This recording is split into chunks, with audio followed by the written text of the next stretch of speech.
Hello, class 8 students. Welcome back to our channel. Today we are going to finish the complete 8th class biology syllabus क्योंकि हमने सारे chapters कर लिए हैं। अब बस ये जो आपका 7th चैप्टर है इसकी एक्सरसाइज जो चैप्टर एंड एक्सरसाइज है उसको डिस्कस करना रहेगा, जैसे कि हमने सारे चैप्टर्स में डिस्कस की है प्रीवियसली। इसमें भी हम ये डिस्कस कर लेते हैं एंड देन विल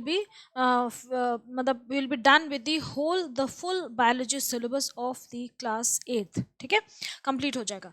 तो first is why do we need first question है why do we need a nervous system. The answer to this particular question is given on page number 80, that is the very first page of this particular chapter कि हमें nervous system क्यों चाहिए, why do we need it। तो इसमें ये दे रखा है कि एक नर्व्स के थ्रू हम अपनी सराउंडिंग्स को परसीव करते हैं, समझ पाते हैं, अपने जो आसपास का एनवायरनमेंट है उसको जज कर पाते हैं कि हमारी सराउंडिंग्स में क्या हो रहा है, एनवायरनमेंट क्या कर रहा है हमारा।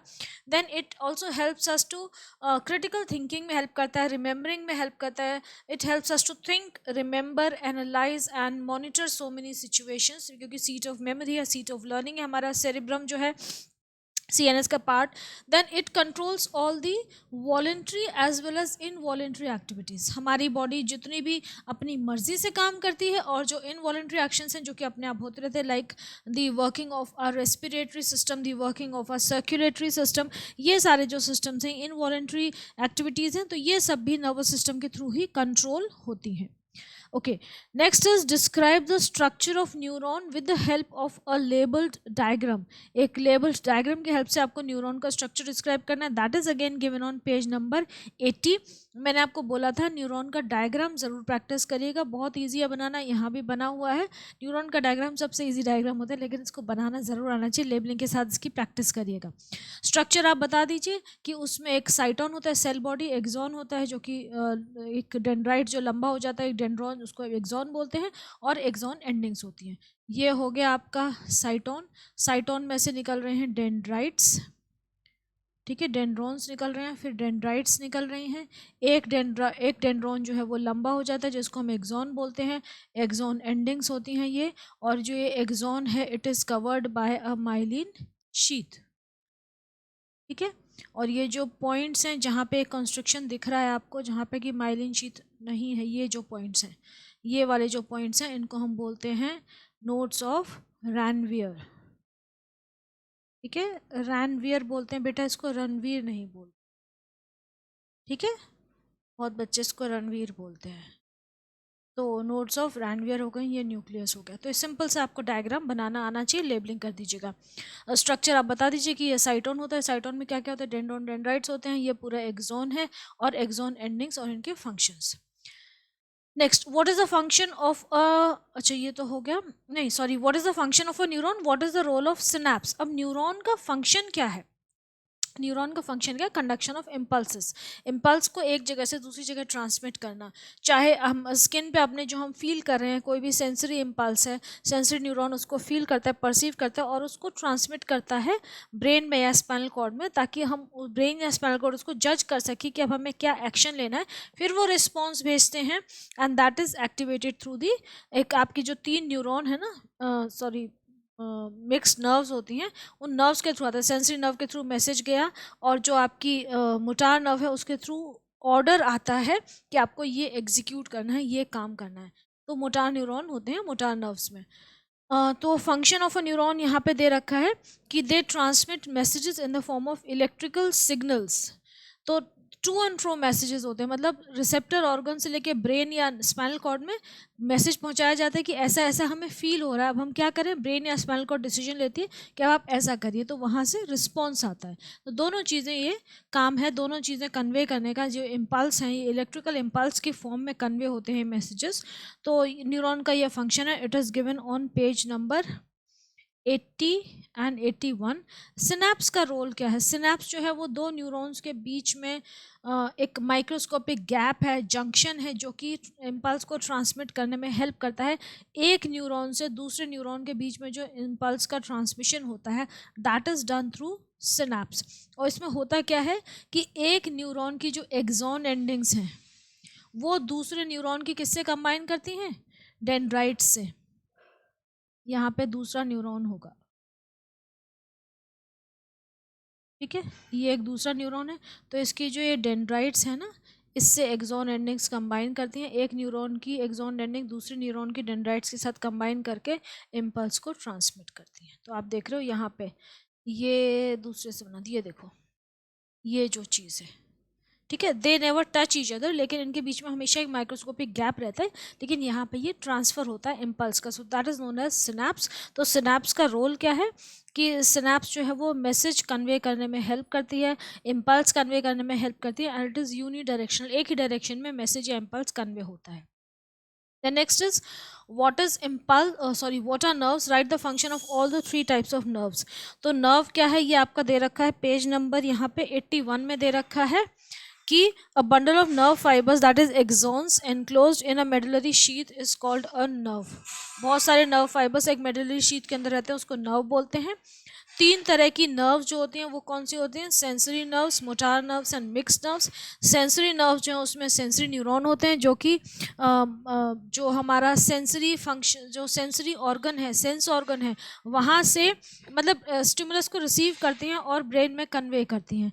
तो वो हो गई आपकी sensory nerves, they carry impulse or messages from the sense organs to the brain or the spinal cord. Next हो गई आपकी मोटार नर्व्स जो कि हमें ब्रेन से या स्पाइनल कॉर्ड से ऑर्डर जो मिला है वो इफेक्टर ऑर्गन तक पहुंचाती हैं। तो they carry impulses from the brain or spinal cord to the muscles or the glands for the necessary action. And फिर होती हैं मिक्स नर्व्स, होती हैं थर्ड टाइप की, जो कि जिसमें कि सेंसरी और मोटार दोनों ही प्रेजेंट होते हैं। तो दे आर गिवन ऑन, ये सारा डिटेल्स दे रखे हैं पेज नंबर 81 पे। Okay, then explain stimulus response, impulse receptor and effector with the help of an example. All these definitions are also given on page number 81। stimulus का दे रखा है, a detectable change in the surrounding environment is called a stimulus, it influences the living organisms। जो भी हमारे आसपास जो change होता है जिसको हम फील कर सकें, that is known as stimulus। Next is response. Response क्या होता है, उस स्टिमुलस की वजह से जो हम रिएक्ट करते हैं, हम क्या हमारी बॉडी उसको कैसे रिस्पॉन्ड करती है स्टिमुलस को, that is known as the response of a body. Impulse क्या है, इम्पल्स वो इलेक्ट्रिकल सिग्नल है जिसके थ्रू या जिसकी हेल्प से जो स्टिमुलस है वो ट्रांसमिट होता है, जो मैसेजेस हैं वो टू एंड फ्रो ट्रांसफ़र होते हैं from the organ to the brain or the spinal cord, and from the brain and the spinal cord to the muscle or the gland। Then receptor, receptor is again the organ that receives and detects a particular stimulus is called a receptor। all sense organs contain receptors। the receptors initiate the transmission of a nerve impulse via the sensory nerve। उसके बाद effector. अब effector क्या हो गया, effector can be a muscle or a gland, an organ that produces a suitable response on receiving an impulse from the brain or the spinal cord is called effector, and muscles and glands are the effectors. तो ये सब page number 81 पे दे रखा है। Okay, describe the structure of the brain, right the functions of its parts. Brain का structure और उसके जो फंक्शंस हैं सारे, ब्रेन का तीन पार्ट होते हैं ना, cerebrum, cerebellum and medulla oblongata. CNS का पार्ट है ब्रेन। सीएनएस में क्या क्या होता है, सीएनएस में होता है सेंट्रल नर्वस सिस्टम में ब्रेन और स्पाइनल कॉर्ड, और ब्रेन में फिर होते हैं तीन पार्ट्स। सेरिब्रम जो है सबसे बड़ा पार्ट है उसका, that is the seat of memory, learning, thinking, reasoning, ये सारी चीज़ें सेरिब्रम कंट्रोल करता है। उसके बाद सेरिबेलम है जो कि हमारे पोस्चर को कंट्रोल करता है, हम ड्राइव करते हैं, हम बैलेंस करते हैं, साइकिलिंग करते हैं, वो सब सेरिबेलम कंट्रोल करता है। Third is medulla oblongata. Medulla oblongata जो है सारी इनवॉलंटरी जो क्रूशियल एक्टिविटीज़ उनको कंट्रोल करता है, जैसे respiration, digestion, heartbeat, breathing, ये सब। ठीक है, तो ये सारा जो दे रखा है it is given on page number 83। Brain का पूरा structure along with the diagram and the function of its parts. Next is differentiate between cranial and spinal nerves. अब जो क्रेनियल और स्पाइनल नर्व्स हैं, क्रेनियल नर्व्स होती हैं 12 pair of cranial nerves, and spinal nerves होती हैं 31 pair of spinal nerves हैं हमारे पास। 12 cranial and 31 pair of spinal nerves. ठीक है, 12 पेयर होती हैं, 12 भी पेयर होती हैं। ये किस नर्वस सिस्टम का पार्ट है, ये हमारे peripheral, PNS, peripheral nervous system का पार्ट है क्रेनियल और स्पाइनल नर्व्स। जो ब्रेन जो हमारी फेशियल, मतलब यहाँ पे मान लो आप स्कल तक जो होती हैं, जो स्केलेटन में जो हेड पार्ट है वहाँ पे जो भी हमारी नर्व्स होती हैं उनको हम क्रेनियल नर्व्स बोलते हैं। दे आर 12 इन पेयर, जिसमें से कि आपको फर्स्ट फोर नहीं, फर्स्ट सेकंड सेवन्थ और एट्थ याद करने को बोला गया, जो कि आपकी बुक में दे रखी है। फर्स्ट जो है वो कौन सी है, ऑल्फैक्ट्री, सेकंड कौन सी है, ऑप्टिक, सेवन्थ कौन सी है आपकी टेस्ट वाली, है ना, जो कि टेस्ट को जज करती हैं माउथ में जो है और फेशियल मसल्स को कंट्रोल कर रही हैं, और जो एट्थ है that is your auditory nerve. तो क्रेनियल नर्व्स वो हो गई, और स्पाइनल नर्व्स जो हैं जो कि स्पाइनल कॉर्ड से निकलती हैं पेयर में, वो पूरी जो आपकी नेक के नीचे के जो फेस के नीचे के जो सारे फंक्शंस हैं उनको रेगुलेट करती हैं, क्रेनियल और स्पाइनल। अच्छा okay, then describe the spinal cord, right its functions. Spinal cord और उसके functions they are given on page number, let me check, it is page number 84। ठीक है, ये सारा भी पेज नंबर 84 पे दे रखा था। स्पाइनल कॉर्ड का भी पेज नंबर 84 पे दे रखा है। स्पाइनल कॉर्ड क्या है, long narrow cylindrical cord like structure, medulla oblongata से मेडुला ऑब्लोंगेटा की एक्सटेंशन है, ब्रेन की एक्सटेंशन है जो मेडुला ऑब्लोंगेटा से नीचे आती है बॉडी में। It is covered with vertebral column, soft tissue है, इसमें ग्रे मैटर अंदर होता है, वाइट मैटर बाहर होता है। इसके फंक्शंस क्या हैं, फंक्शन वही है, रिफ्लेक्स एक्शन को कंट्रोल करना, देन मैसेजेस नर्व इम्पल्स को कंडक्ट करना, and conducts messages from the brain to the muscles and the limbs and the trunk। मतलब सब basically reflex action and conduction of messages. ठीक है, that is all given on page number 84। Describe a reflex action with the help of a suitable diagram. तो reflex action का diagram मैंने आपको बोला है ज़रूर कर लीजिएगा क्योंकि ये बहुत ज़रूरी है, ये एग्जाम में आता ही आता। This is given on page number 86। तो ये 86 पे दे रखा है रिफ्लेक्स एक्शन। आप बता दीजिए कि रिफ्लेक्स एक्शन क्या होता है, उसका पाथवे समझा दीजिए कि स्टिमुलस कोई भी मिला उसको रिसेप्टर ऑर्गन ने रिसीव किया, देन सेंसरी न्यूरॉन में गया, सेंसरी न्यूरॉन के थ्रू रिले न्यूरॉन में जाता है, रिले न्यूरॉन से फिर वो मोटार न्यूरॉन में, मोटार न्यूरॉन इफेक्टर ग्लैंड तक पहुंचाता है और फिर वो रिस्पॉन्स हमें शो होता है। ठीक है, next is differentiate between natural reflexes and condition reflexes. Natural reflex जो होते हैं वो इनबॉर्न होते हैं, they are given on page number 87। Natural reflex जो हैं वो इनबॉर्न रिफ्लेक्स हैं जिनके साथ आप पैदा होते हैं, जिसके लिए आपको रिएक्ट करने के लिए कोई प्रीवियस ट्रेनिंग की ज़रूरत नहीं है, जैसे कि sneezing, salivation, coughing, swallowing of food, closing your eyes. अगर आपके आइज के पास कोई ऑब्जेक्ट आ रहा है तो आप आंख बंद कर लेते। These are all natural inborn reflexes which do not require, actually ये वो हैं जो कि जिनमें कि प्री कंडीशनिंग की ज़रूरत है, they do not require any previous experiences. Condition reflex वो हैं जिसमें कि हमें ट्रेनिंग या लर्निंग या प्रीवियस एक्सपीरियंस जो है वो हमारा काम करता है कंडीशन रिफ्लेक्स में। मतलब हमने पहले उस चीज़ को देखा हुआ है, कहीं एक्सपीरियंस किया हुआ है, फील किया हुआ है, तो फिर उस हिसाब से हम उसमें रिएक्ट करते हैं। तो ये हो गए कंडीशन रिफ्लेक्स। कंडीशन रिफ्लेक्स को हम अक्वायर्ड रिफ्लेक्स भी कहते हैं क्योंकि they are acquired in our lifetime. हम अपने एक्सपीरियंस के हिसाब से, हमारी लाइफ में जो एक्सपीरियंस होते हैं उसके हिसाब से ये कंडीशन रिफ्लेक्स हमारे होते हैं। ठीक है, मतलब कंडीशन रिफ्लेक्स जो हैं हमारे पर्सनल एक्सपीरियंस के हिसाब से होते हैं। दो बंदे हैं वो सेम सिचुएशन में अलग अलग रिएक्ट करते हैं या एक फूड स्टफ़ के लिए अलग अलग रिएक्ट करते हैं क्योंकि उनके जो रिस्पॉन्स है या लाइकिंग है वो उस चीज़ के लिए अलग अलग है। So these condition reflex can also be called acquired reflexes. ये हमारी अपनी पर्सनल लाइफ पे डिपेंड करता है कि हमने क्या क्या सिचुएशंस डील की हैं। Then with the help of a suitable example explain how condition reflexes are acquired। condition reflexes कैसे मिलते हैं, आप किसी भी एग्जांपल से एक्सप्लेन कर दीजिए। Again this is given on page number 87। पैवलोव का एक्सपेरिमेंट भी आप मेंशन कर सकते हैं। अदरवाइज आप ये भी कर सकते हैं कि कोई छोटा बच्चा है, हम उसको जब कोई काम करता है तो उसको हम उसकी फेवरेट कोई कैंडी देते हैं, टॉफ़ी देते हैं, चॉकलेट देते हैं, तो जब वो काम करता है तो उसको ऑटोमेटिकली पता है कि अब ये कैंडी मिलने वाली है। तो दैट वे मतलब कोई भी आप कंडीशन रिफ्लेक्स का, या फिर डांसिंग है, प्लेइंग अ म्यूजिकल इंस्ट्रूमेंट है, ड्राइविंग है, कोई भी आप एक एग्जांपल दे सकते हैं। Next, application or skill based questions. Look at the picture that is figure A and answer the following questions। अभी फिगर ए को आप ध्यान से देखिए। फिगर ए में क्या है, एक न्यूरॉन है और न्यूरॉन जो है देखो इसकी जो एक्सॉन एंडिंग्स हैं ये कहाँ जा रही हैं, they are being embedded in a muscle, आपको दिख रहा है एक मसल में जा रही हैं, ठीक है। अब मसल में जा रही हैं इसका मतलब ये मसल पे मसल को मैसेज कन्वे कर रहा है, पहुंचा रहा है, मतलब इफेक्टर ग्लैंड हो गया है, ये इफेक्टर ऑर्गन हो गया। मसल क्या होती है? इफेक्टर ऑर्गन है। इसका मतलब ये मोटार न्यूरॉन है जो कि ब्रेन या स्पाइनल कॉर्ड से मैसेज लेके आ रहा है, ऑर्डर लेके आ रहा है और इफेक्टर ऑर्गन तक पहुंचा रहा है, मतलब मसल या ग्लैंड उस पर एक्ट करेंगी। तो ये कौन सा न्यूरॉन हो गया? मोटार न्यूरॉन हो गया। इसका फंक्शन क्या है? It is the function is to convey the impulse, the nerve impulse from the brain or the spinal cord to the effector organ or the effector organ that is the muscle or the gland. Look at the given picture, the figure B को देखिए and label the different parts of the human brain on the basis of given observations.